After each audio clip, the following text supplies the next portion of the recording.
Yo les voy a hablar del síndrome de Cushing. Antes de comenzar, una disculpa si se escucha mucho ruido y todo eso de camionetas y todo eso, si llegan a poner música o algo más, y también porque afuera están barriendo. Entonces, una disculpa primero por si se escucha mucho ruido. Bueno, el síndrome de Cushing, y comenzamos con qué es el síndrome de Cushing. También conocido como hipercortisolismo, abarca un conjunto de trastornos clínicos, hormonales o endocrinológicos que van a consistir en cambios físicos y mentales. Estos cambios físicos y mentales van a resultar de una cantidad excesiva y prolongada de cortisol en la sangre o los corticoides relacionados. Bueno, como ya mencioné, pues principalmente se va a ocasionar porque se está expuesto a altos niveles del cortisol, que es una hormona, y durante mucho tiempo. Pues también dentro de las principales causas que posteriormente vamos a hablar es que se encuentra pues un uso excesivo de medicamentos con corticosteroides, esto de manera oral, pero también se pueden producir cuando el cuerpo genera demasiado cortisol por sí solo. Entonces esta sería una manera exógena, la de consumir por vía oral los corticosteroides, y de manera endógena cuando se produce pues el cortisol en exceso, que también es conocida como la hormona del estrés. Eso sería de manera endógena, y pues esto me va a provocar que se produzcan los síntomas distintivos de un síndrome de Cushing, de los cuales también voy a hablar. Entonces, pues a partir de ahí hay una división en donde el síndrome de Cushing puede ser endógeno y exógeno. Esto pues ya lo veremos más adelante en lo que son las causas. Después de qué es, menciona qué hormonas intervienen. Bueno, pues se encuentra primero el cortisol. El cortisol me ayuda a regular la presión arterial. Dentro de sus funciones principales me ayuda a regular la presión arterial, reduce inflamación, mantiene corazón y vasos sanguíneos un funcionamiento correcto, además de que también se mantiene el sistema inmunitario bajo control. El cortisol también ayuda a responder al cuerpo al estrés, es por eso que se llama pues la hormona del estrés. Y también ayuda a regularizar o a metabolizar pues las sustancias aprovechables que se pueden convertir en energía, como es el caso de lípidos, como es el caso de carbohidratos, como es el caso de proteínas, pues todas estas consumidas en la dieta. Y pues el cortisol de manera natural es una hormona esteroide, pero como medicamento se llama cortisona. Y pues el cortisol también es producido, es importante mencionar que es producido en las glándulas suprarrenales, las cuales pues se encuentran aquí en la parte pues arriba de los riñones, de manera suprarrenal, y hace alusión principalmente a referencia de que se produce en la glándula suprarrenal derecha. Pues después del cortisol, otra hormona que interviene en este proceso es la hormona liberadora de corticotropina. La hormona liberadora de corticotropina es una hormona del péptido que va a activar la síntesis y la baja de la hormona adrenocorticotrópica de la glándula pituitaria, que la hormona adrenocorticotrópica pues es la principal hormona que interviene en este proceso. Un poquitito más adelante se menciona. Entonces pues ya de esta manera la hormona liberadora de corticotropina afecta nuestra reacción a la tensión, al apego, a la depresión, entre otras funciones, pues debido a que es una hormona del neuropéptido y regula funciones neuroendocrinas, también pues cognitivas o comprensivas, y de el comportamiento en respuesta a la atención. Es un péptido de 41 aminoácidos de origen hipotalámico y estimula la síntesis y la liberación de la hormona adenocorticotrópica, así es como se relacionan estas dos, y otros fragmentos de la molécula propiomelanocortina por parte de la célula corticótropa hipofisaria. Adicionalmente también me ayuda a lo que es la inmunidad, así como posee moduladores para los efectos de inhibición en la secreción gonadotrópica y participa pues ya de mano o va de la mano junto con el cortisol en la respuesta al estrés. Entonces pues eso es lo que hace principalmente la hormona liberadora de la corticotropina, que se relaciona con la siguiente hormona, que es la adenocorticotrópica. Ya posteriormente se mencionará de manera pues resumida cómo es que actúan todos, pero antes voy a explicar lo de la hormona adenocorticotrópica. La hormona adenocorticotrópica es una hormona secretada por el lóbulo anterior de la hipófisis. Su función biológica va a ser estimular la secreción del cortisol o activar la secreción de glucocorticoides por la corteza suprarrenal. Este va a ejercer su función sobre la corteza suprarrenal, estimulando la formación de esteroides y estimulando el crecimiento de la corteza suprarrenal, así como la secreción de los propios corticosteroides. Bueno, pues esta secreción va a aumentar como respuesta a los niveles bajos del cortisol circulante. Entonces, pues esto es provocado principalmente por el estrés, y aparte de que está involucrado por el estrés, es provocado por el estrés, también puede llegar a ser provocado pues por la fiebre, por hipoglucemia aguda, y algunas intervenciones quirúrgicas mayores. Entonces va a estimular dos de las tres zonas de la corteza suprarrenal, que son la zona fasciculada, donde también se van a secretar los glucocorticoides, en este caso el cortisol y la corticosterona, y de la zona reticular, que produce andrógenos, como es el caso de la DHEA y la androstenediona.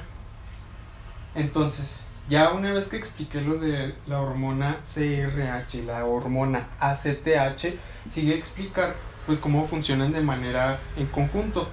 Entonces, para entender la fisiopatología de este síndrome, que es el síndrome de Cushing, pues es importante conocer la regulación normal del eje corticotrópico en una situación pues normal, cómo es que funcionan o se involucran. Bueno, pues la hormona liberadora de corticotropina, o CRH, como ya se mencionó, pues es un péptido hipotalámico que secreta en forma pulsátil y aparte es liberado a circulación por medio de un portal hipofisario. Entonces, en la hipófisis, la CRH actúa sobre receptores de membrana específicos localizados principalmente, pues los que se encuentran principalmente son los corticótropos. Estos me van a ayudar a la síntesis, así como el procesamiento y secreción de la hormona adenocorticotrópica. Entonces, una vez que se secreta la hormona adenocorticotrópica, va a actuar sobre la corteza suprarrenal, estimulando la secreción del cortisol. El cortisol, a su vez, va a ejercer una retroalimentación negativa a nivel hipotalámico e hipofisario, que me va a bloquear la secreción tanto de la hormona liberadora de corticotropina como de la hormona adenocorticotrópica. Entonces, en un marco general del síndrome de Cushing y desde un punto de vista hormonal, pues sería la pérdida de estos controles de retroalimentación y de la pulsatilidad del eje por la presencia de lesiones con diversos grados de autonomía. A partir de ahí ya sigue lo que les mencionaba, que se va a dividir en endógeno y exógeno, y el endógeno, que es el que más se hace referencia y es al que pues más o una mejor explicación tiene, se va a subdividir en dependientes de la hormona adenocorticotrópica y en independientes de la hormona adenocorticotrópica. Bueno, esas son las hormonas que intervienen, y aquí podemos con este esquema observar cómo todo lo que estaba explicando con respecto al marco general, en donde se va a perder una retroalimentación de estas hormonas, en donde aquí pues se genera el cortisol, principalmente en las glándulas suprarrenales. Ahora continúa con lo que es prevalencia. Prevalencia, encontré dos datos. En el primero encontré que pues es de 1 a 9 casos por cada 100,000 habitantes, pero también encontré que a nivel global se estima que aproximadamente lo que es la incidencia es de aproximadamente entre 0.5 y 2 casos por millones de habitantes al año. Pero en cuanto a prevalencia, es de 39 a 79 casos por millones de habitantes al año. También añadí lo que es una tabla en donde se hace la prevalencia, o se hace pues un marco donde nos dice cuáles son las principales causas de acuerdo a un porcentaje del síndrome de Cushing. Aquí pues el dependiente de la corticotropina pues sería en un 80%. Una enfermedad de Cushing me desencadenaría un síndrome de Cushing en un 68%, un síndrome de secreción ectópica de corticotropina en un 12%, y así sucesivamente. Estos son las principales causas que pues desde luego más adelante se va a explicar. Primero voy a explicar lo que es las síntomas o manifestaciones clínicas. Bueno, las manifestaciones clínicas pues se da principalmente un aumento de peso. En esta imagen se pueden observar las principales, pero voy a mencionar un poquito más y también un poquito más de los que pues aquí son unas 3 más aproximadamente. Primero está un aumento de peso, que este es especialmente en la parte superior del cuerpo, un nivel de azúcar alto en la sangre, una presión arterial alta también, una pérdida de densidad en los huesos, así como también pérdida de masa muscular y debilidad, una piel delgada en la cual se van a formar moretones con facilidad. Y esto de la mano pues también si se llegan a cortar o a existir alguna otra lesión, pues se tarda en recuperarse. También se forman, o otra de las características principales son las estrías, que pues como aquí lo menciona, principalmente en el abdomen y debajo de los brazos se dan, y estas estrías son de color rojo púrpura. También se provoca, bueno, los síntomas de un síndrome de Cushing sería una depresión y dificultad para pensar con claridad, una cara redonda y los depósitos de grasa que se encuentran acá, que es lo que yo les mencionaba al inicio, que un síndrome muy característico, una manifestación clínica muy característica del síndrome de Cushing pues sería una joroba. Y pues también se puede llegar a presentar acné, irritabilidad, en el caso de las mujeres, periodos menstruales irregulares, y también menciona que sería una aparición de vello facial y corporal más grueso, más visible. Pues esto normalmente se va a notar en lo que son las mujeres, y eso sería todo con respecto a las manifestaciones clínicas. Ahora, continuando, pues menciona lo que son las causas. Entonces en causas pues va a haber una causa endógena y una exógena. Una exógena pues sería la administración de glucocorticoides, que esa pues como ya había mencionado es la principal. Y una endógena, que la endógena pues se va a subdividir en dependientes e independientes de la hormona liberadora, de la hormona adenocorticotrópica, que es la ACTH. Entonces esta clasificación todavía se va a subdividir en más, que las dependientes de la hormona adenocorticotrópica se van a subdividir en 3, que sería una enfermedad de Cushing. Esta sería una hipersecreción hipofisiaria de la hormona adenocorticotrópica, pues una secreción en exceso de esta hormona, y esta a su vez va a ser provocada ya sea por un microadenoma o por un macroadenoma. Esto ya pues lo voy a explicar más a detalle. Un síndrome de secreción ectópico de la hormona adenocorticotrópica y un síndrome de secreción ectópico de la hormona liberadora de corticotropina. Esto sería con respecto a los dependientes de la hormona adenocorticotrópica, y en el caso de los independientes se va a subdividir a su vez en un adenoma suprarrenal. Estos son tumores que van a producir el cortisol, van a liberar o secretar la hormona, el cortisol. Un carcinoma suprarrenal, una hiperplasia micronodular y una hiperplasia macronodular, ambas bilaterales, y estos pues los voy a explicar a detalle. Iniciando primero explicar un poquito de la administración de glucocorticoides. Pues de manera bioquímica el uso de estos glucocorticoides se caracteriza por una supresión de la secreción endógena del cortisol. Entonces esta supresión va a ocurrir tanto a nivel hipotalámico como hipofisario y se va a inhibir la secreción de las dos hormonas, de la hormona adenocorticotrópica y de la hormona liberadora de corticotropina. Y pues puede llegar a ser ocasionado por diversos medicamentos. La prednisona es el corticosteroide más utilizado, pero también está la dexametasona y la metilprednisona, que estos incluso en el caso de la dexametasona es uno de los tratamientos que más adelante se van a ver. Y estos pues normalmente se recetan para enfermedades inflamatorias como lupus y artritis reumatoide, pero pues al emplearse mucho, como pues muy frecuente de que sea de manera diaria y de manera constante de semanas a meses, pues me va a provocar a que haya esta hipersecreción de cortisol. Y eso sería con respecto a la administración exógena de glucocorticoides. Ahora, de lo que son los dependientes e independientes de la hormona adenocorticotrópica, pues se encuentra primero en el caso de los dependientes, que voy a explicar primero todos los independientes, es la enfermedad de Cushing, que como ya se mencionaba, pues es en la tabla anterior, pues en un 68% esta es la causa. Ese es un promedio, pero es del 65 al 75% de la causa, de las causas de una síndrome de Cushing. Entonces la enfermedad de Cushing desencadenaría en un síndrome de Cushing.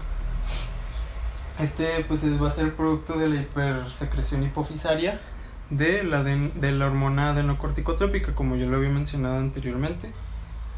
Y esta enfermedad, pues el ritmo de la circulación de la hormona adenocorticotrópica está perdido. Entonces se debe esto a un aumento en la amplitud y duración de los pulsos de la hormona adenocorticotrópica, y va a provocar o va a resultar en una hiperplasia adrenocortical bilateral con la consecuente hipersecreción de cortisol y pues la pérdida del ritmo de circulación de esta hormona. Entonces pues unos niveles elevados del cortisol van a inhibir la secreción de la otra hormona, que es la hormona liberadora de corticotropina, y la secreción también de la propia hormona adenocorticotrópica.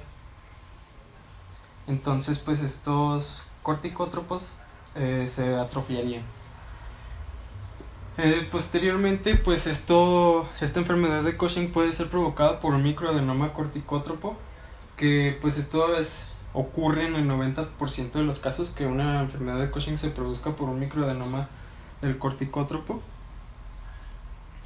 Pues estas van a ser pues lesiones parcialmente autónomas, lo que implica que la secreción pueda estimularse por medio de secretadores conocidos de la hormona adenocorticotrópica, como es el caso de la hormona liberadora de corticotropina, es uno de los que lo secreta, o también pudiera llegar a ser la vasopresina. Ahora, en un porcentaje menor, en un porcentaje que sea aproximadamente del 5%, de los casos de una enfermedad de Cushing provocada que sea dependiente de la hormona adenocorticotrópica, se dan por medio de macroadenomas hipofisarios. Estos pues tienen concentraciones de la hormona adenocorticotrópica aún más altos, y los niveles de cortisol son menos suprimibles con dosis altas de la dexametasona, que pues es un corticosteroide que se emplea para el tratamiento. Más adelante, pues como ya mencioné, se va a tratar ese tema. Ahora, continuando con lo que son los dependientes de la hormona adenocorticotrópica, pues sigue una secreción ectópica de dicha hormona, y pues aquí se describen principalmente en pacientes oncológicos, generalmente con carcinomas pulmonares. Presentan debilidad, hiperpigmentación y también hipocalemia, esto como producto de los niveles altamente elevados de la hormona adenocorticotrópica. Y otro dependiente de esta hormona sería el síndrome de secreción ectópica, pero ahora de la hormona liberadora de corticotropina. Entonces, pues principalmente se presenta en pacientes que tienen carcinoides bronquiales y pancreáticos, en donde pues estos tumores van a sintetizar y a liberar la hormona liberadora de corticotropina. Entonces, pues ya como vimos, esta hormona liberadora pues es una de los secretadores de la hormona adenocorticotrópica, y al encontrarse en una elevada concentración, pues también se va a encontrar en elevada concentración la hormona adenocorticotrópica. Entonces, pues de aquí también se va a derivar lo que sería una hipersecreción del cortisol. Ahora, si ahí termina lo que sería con los dependientes de la hormona adenocorticotrópica, y se continúa con los independientes de la hormona adenocorticotrópica, que aquí se va a subdividir en 4. Primero va a estar el adenoma suprarrenal. Estos van a ser tumores, como ya mencioné, que pues van a secretar cortisol, aunque hay que mencionar que son completamente autónomos de esta hormona, de la adenocorticotrópica, pues ya producen el cortisol de manera eficiente. Esto se da porque hay una inhibición de las dos hormonas, de la CRH y de la ACTH. Entonces, pues esto va a provocar que se atrofien los corticótropos hipofisarios y de la corteza suprarrenal no tumoral. Continuando, el segundo sería un carcinoma suprarrenal. Entonces, pues esto se debe al impacto que tienen sobre la regulación del eje corticotrópico, y pues este carcinoma pues va a ser prácticamente similar al funcionamiento de los adenomas, pero pues además de producir pues altas cantidades de cortisol, también puede producir otros esteroides suprarrenales. Esto me va a provocar que haya una elevación de 17 cetoesteroides urinarios, y este carcinoma suprarrenal pues es dentro de sus características principales es que son ineficientes en cuanto a la producción de aldosterona, por lo que los niveles plasmáticos de esta hormona son bajos y los precursores elevados, y es como se podría diagnosticar que se dio de acuerdo a un carcinoma suprarrenal por medio de la aldosterona, de los niveles de aldosterona. El tercero sería una hiperplasia micronodular bilateral. Esta hiperplasia micronodular pues puede ser familiar, como es el complejo de Carmi, o puede ser esporádica. Estos nódulos pequeños poseen un pigmento color café, y pues en el caso del síndrome o complejo de Carmi, que es de la forma familiar de la hiperplasia micronodular, se hereda de manera autosómica dominante, y se ha localizado este gen en el cromosoma 2p16. Pues aquí se pudiera llegar a diagnosticar, bueno, en los resultados nos podría decir que esta es la causa, debido a que hay una presencia de una inmunoglobulina que va a estimular a la esteroidiogénesis, que es la formación de los esteroides, y el crecimiento de las células suprarrenales. Continuando, pues sería ya por último una hiperplasia macronodular bilateral. Esta sería la última causa de las independientes de la hormona adenocorticotrópica, y se caracteriza por glándulas suprarrenales que pueden llegar a pesar entre 500 gramos y contienen pues ya muchos nódulos, que estos pues no van a estar pigmentados, a diferencia de los anteriores no van a estar pigmentados, y su diámetro va a ser de aproximadamente 5 milímetros, y van a estar espaciados por un internodular hiperplásico.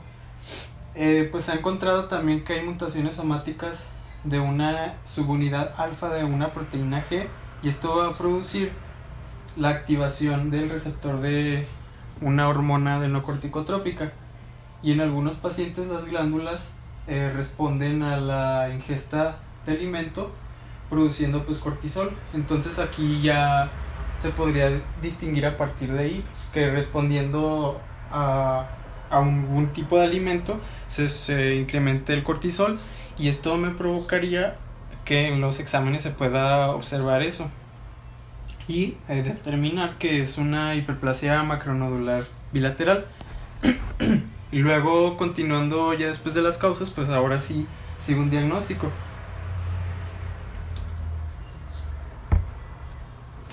Ahora, un diagnóstico, pues se pueden hacer muchas pruebas. Primero hay que decir que es en algunas ocasiones difícil de diagnosticar el síndrome de Cushing, principalmente es el que es endógeno, porque comparten signos y síntomas con otras enfermedades.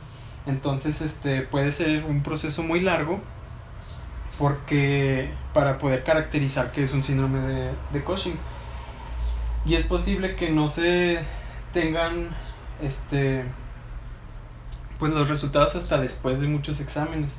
Por eso aquí hay una larga lista de los exámenes que se hacen principalmente, y todavía dentro de ellos hay otras determinaciones.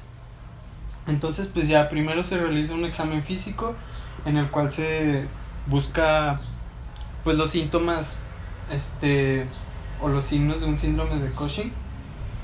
Y entonces pues como ya los que había mencionado dentro de las manifestaciones clínicas, como era lo de la joroba, el principal, también si se tiene la cara redonda, lo de las estrías y la piel delgada, si hay muchos hematomas y todo eso. E incluso también pues ya cuando si te dice que si has consumido los medicamentos corticosteroides, pues ya también por ahí se pueden ir que pues es un síndrome de Cushing. Y ya de ahí pues ya se hacen los diagnósticos diferenciales, pero los principales para diagnosticar primero que nada un síndrome de Cushing, primero sería el cortisol libre en orina de 24 horas. Entonces el cortisol libre urinario es el diagnóstico de hiperfunción adrenal más sensible y específico. Entonces estos valores de normalidad van a variar con el método utilizado. Por ejemplo, si se utiliza una cromatografía líquida con alta presión, los valores normales van a ser menores de 50 microgramos por las 24 horas, después de las 24 horas. Y si se utilizan límites tradicionales, pues los límites, como es el de RIA, los límites altos de normalidad varían entre 80 y 120 microgramos por 24 horas. Posteriormente continúa con el cortisol plasmático. Bueno, el cortisol plasmático, los valores normales por la mañana varían entre 5 a 25 microgramos por decilitro y descienden al 50% en la noche. Entonces este descenso de los valores normales pues me va a servir para saber que es un síndrome de Cushing. Es un indicativo el que se reduzcan los niveles normales de cortisol en sangre o cortisol plasmático.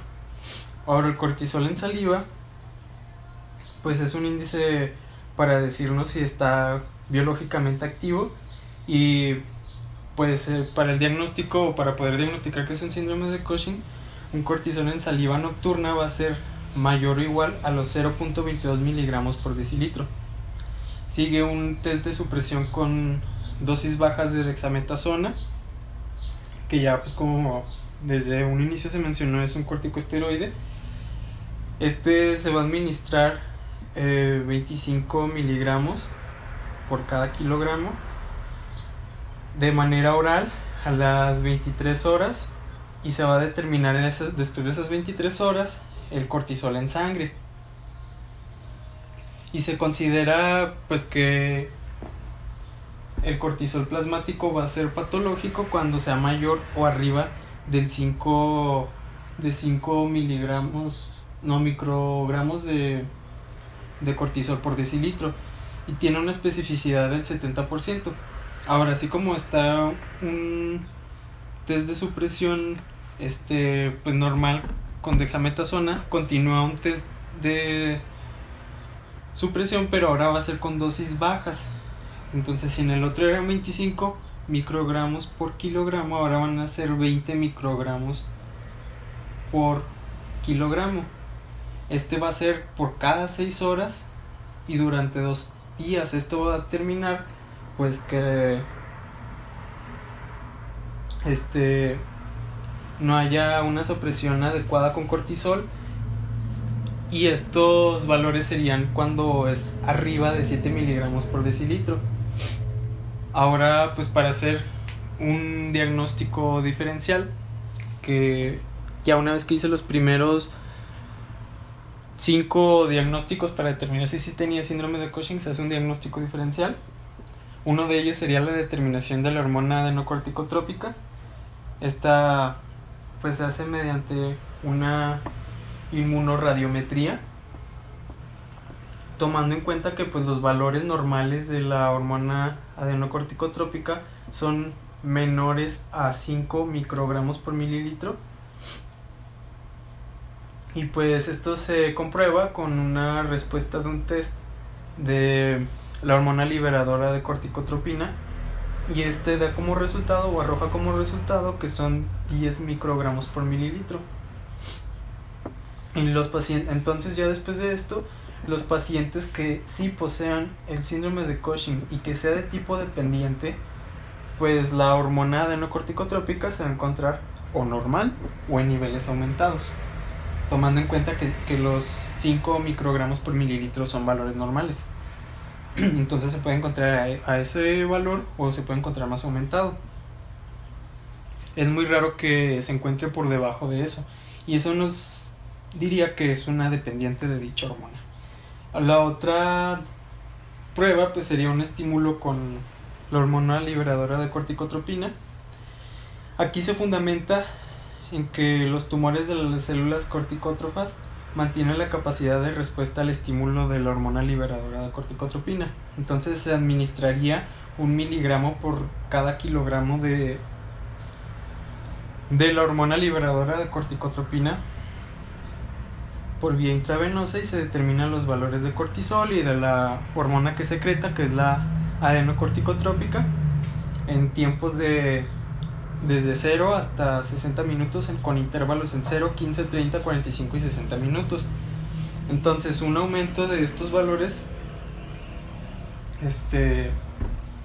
pues sería un indicativo del síndrome de Cushing, en donde, tomando en cuenta que pues arriba o igual a un 20% de cortisol y arriba o igual a un 50% de la hormona adenocorticotrópica son valores normales. Entonces pues aquí tendría que estar arriba de esos valores, tanto cortisol como la hormona adenocorticotrópica, para distinguir que es una hormona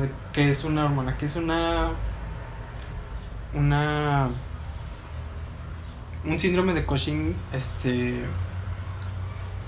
dependiente.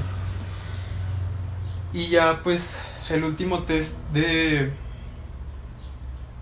diferenciación o diferencial pues sería un test largo con supresión de dosis altas de dexametasona.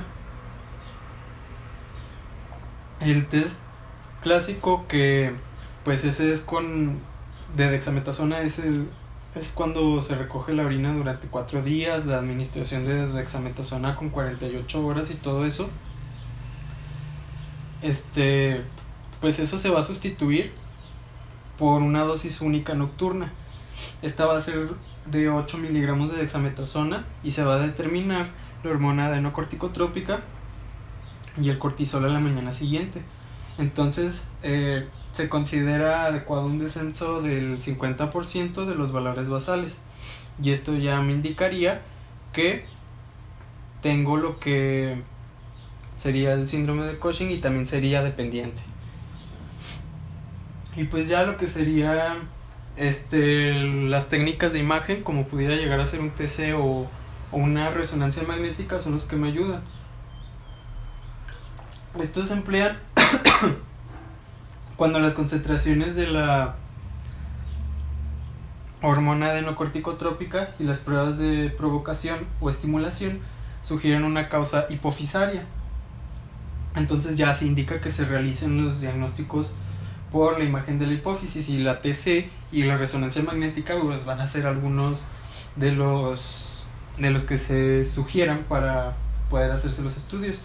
Principalmente la resonancia magnética con gadolinio son las más precisas, aunque algunos microadenomas pues van a ser visibles por medio de la TC. Entonces, si la evaluación indica una causa no hipofisaria, los estudios de diagnóstico por la imagen deberían de incluir una TC de alta resolución del tórax, páncreas y glándulas suprarrenales. Y pues en los niños que presenten el síndrome de Cushing o la enfermedad de Cushing, los tumores hipofisarios son muy pequeños y por lo tanto no se pueden observar en una resonancia magnética. Entonces pues aquí sería lo mejor hacer biopsias del seno petroso. Y bueno, TC principalmente me sirve para diagnosticar o para observar una masa unilateral, y esto me sugeriría que pues es un tumor adrenal. En el caso de una resonancia magnética me detecta un adenoma en el 60% de los casos, y ya que se termina con el diagnóstico pues sigue lo que sería el tratamiento. En el tratamiento pues va a depender mucho de acuerdo a lo que se vaya, de acuerdo a lo que sea la causa del síndrome. Pues principalmente lo que se indica o lo que se quiere hacer pues es reducir el nivel de cortisol en el cuerpo. A pesar de que dependiendo la causa pues todos van a tener como objetivo reducir el nivel de cortisol en el cuerpo. Entonces pues el primero sería una reducción del uso de corticosteroides. Si la causa es que se emplea o se ingirió muchos corticosteroides, que sería una causa exógena, se pueden reducir pues el uso de estos, o se puede retirar, pero se tiene que acudir al médico para que no me vaya a provocar que si yo los retiro de una vez todo, pues me vaya a provocar algún desbalanceo en otros tipos. Entonces pues tiene que ser una reducción gradual de los medicamentos para poder ir retomando de poco en poco una producción normal de cortisol, porque si los quito de inmediato pues va a haber por ahí un desbalanceo. Pues ya después de que si no es la causa la ingesta de corticosteroides, pues se sugiere una cirugía. Aquí pues es una extracción quirúrgica completa y se extraen los tumores de la glándula, y desde luego que se observan tumores. Se recomienda la cirugía. Entonces se extraen los tumores de la glándula pituitaria, y este procedimiento se puede realizar a través de la nariz, como aquí lo podemos observar en esta imagen. Y pues si el tumor se encuentra en las glándulas suprarrenales, en los pulmones o en el páncreas, el cirujano también se puede sugerir que se haga una cirugía de ellos por medio de una operación común. También se pueden hacer incluso hasta técnicas invasivas, que son con pequeñas incisiones. Y luego sigue lo que sería la radioterapia. En el caso de la radioterapia, pues si el cirujano no puede extraer completamente un tumor pituitario, normalmente se va a sugerir o se va a indicar la radioterapia. También se puede usar en conjunto con la operación para ir reduciendo riesgos. Y pues estas se administran en pequeñas dosis durante un periodo de aproximadamente 6 semanas, o también se puede hacer una radiocirugía estereotáctica. Pues esto lo que ocurre pues es que se administra una dosis única de radiación al tumor y se minimiza la exposición a la radiación de los tejidos circundantes. Esa sería otra opción o otra alternativa. Y pues continuando con lo que son los medicamentos, pues los medicamentos se pueden usar para controlar la producción de cortisol cuando la cirugía y la radiación no funcionan. Se pueden recomendar también pues usar medicamentos igual que con la radioterapia en conjunto para mejorar por ahí los síntomas que se presentan. Se utilizan, por ejemplo, el ketoconazol, el Isodren o la metopirona, que en este caso aquí se encuentra el metamizol sódico, y estos me ayudan a controlar la producción excesiva del cortisol en la glándula suprarrenal. También hay otra opción que es la mifepristona, y esta pues lo que hace es que bloquea el efecto del cortisol en los tejidos. Este no inhibe la producción de cortisol, pero sí bloquea lo que sería el efecto del cortisol en los tejidos. Y bueno, ya por último se va a encontrar lo que es el pronóstico, que primero de que nada pues el síndrome de Cushing no es considerado como un síndrome fatal. Las causas más importantes de muerte son complicaciones cardiovasculares y tromboembólicas. Esto pues ya sería en caso de que no se trate pues en caso de que no se trate con ningún tipo de tratamiento la enfermedad del síndrome. Por ejemplo, a mediados de este siglo, pues la tasa de mortalidad por el síndrome de Cushing era del 50%, pero ¿por qué? Porque no se llevaba a cabo ningún tratamiento. Ahora, pues aunque la tasa de éxito